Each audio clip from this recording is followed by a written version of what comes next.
Are you aware of the tragedy and suffering contained in the two letters FD? This terrible disease is carried by 1 in 27 persons of Central or Eastern European Jewish descent.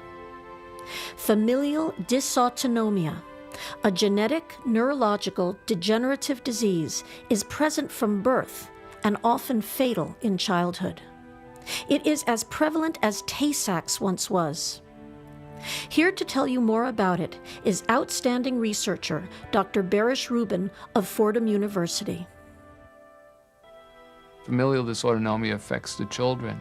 It also very much affects the siblings, the parents.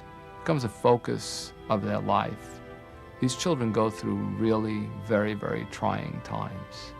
They have periods of times where they go through what are called retching crises, where they will retch hour after hour, sometimes day after day, these horrible, painful, long crises. During these crises, their blood pressure can drop precipitously and sometimes go up to levels which are stroke-like. What was so frightening about this disease and the perpetuation of the disease is that there was no genetic test that allowed people to know whether or not they were carriers for this disease. So our first attempt was to try to find the genetic cause of familial dysautonomia. In the summer of 2000, we began that work, and within a few months, we found the genetic cause of familial dysautonomia. Children with FD lack a critical protein called ICAP. We have demonstrated in the lab that we are able to increase the amount of ICAP produced. I've had sleepless nights when I knew that children I cared about very much were in the hospital. Recently, I've had sleepless nights, but those are because of excitement. We have made some significant progress. We have demonstrated that we have had an impact on this protein. It is telling geneticists worldwide that you can look at particular mutations and manipulate the severity of the disease by having factors, vitamins, minerals, nutrients, change the expression of that gene so that they will get more of the functional gene product. These are people who are committed to these children and are terribly, terribly hurt when some of these children pass on. And then there was this renewed commitment that nobody else should pass on our watch.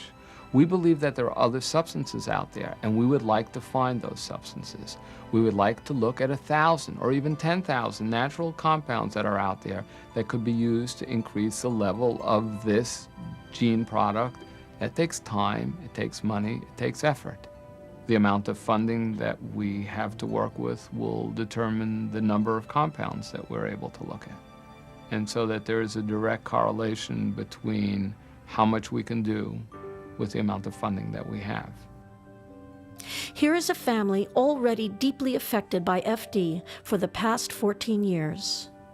I first found out that Daniela had FD when she was a month old, and they couldn't figure out why she wouldn't eat. The neurologist came in and he figured it out just because he had a friend whose child had it. Because she's oxygen dependent from all the pneumonias, she can't just go outside and play anytime like anybody else. I'm a Girl Scout leader, so she can have Girl Scouts, so she can have one time in her life that she gets to be with kids her own age. We live with such uncertainty.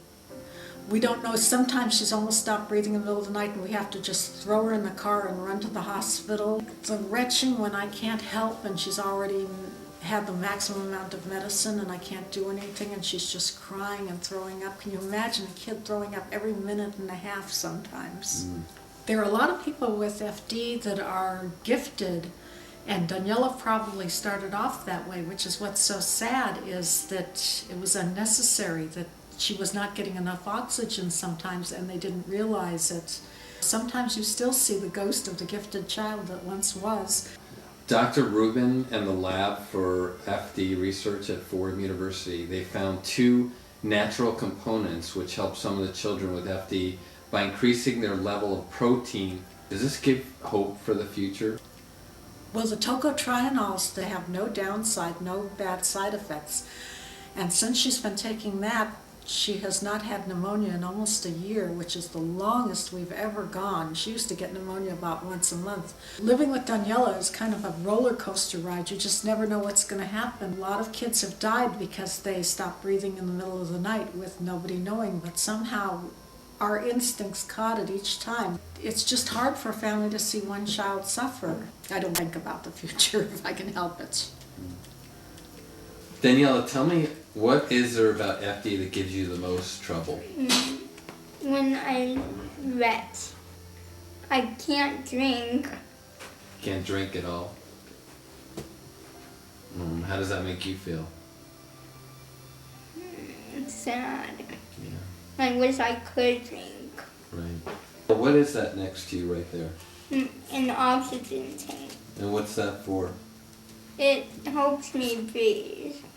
When I'm at school, I get fed by the tube at school. Tell us about when you wake up in the morning and you said what's the first thing you do? I take a lot of medicine. I'm tired of taking medicine. Right. Tell us why are you doing this interview? Why did you agree to it? Because other kids have dysautonomia, and I feel sad for them. And our first demonstration of success has encouraged us to look further and has said to us that we can do this. We can have a serious positive impact on the lives of these children. And we intend to. And we intend to go to graduations and weddings. We're looking forward to that day when these children no longer think of themselves as having FD, but just think of themselves as regular kids going through life in a very, very normal fashion.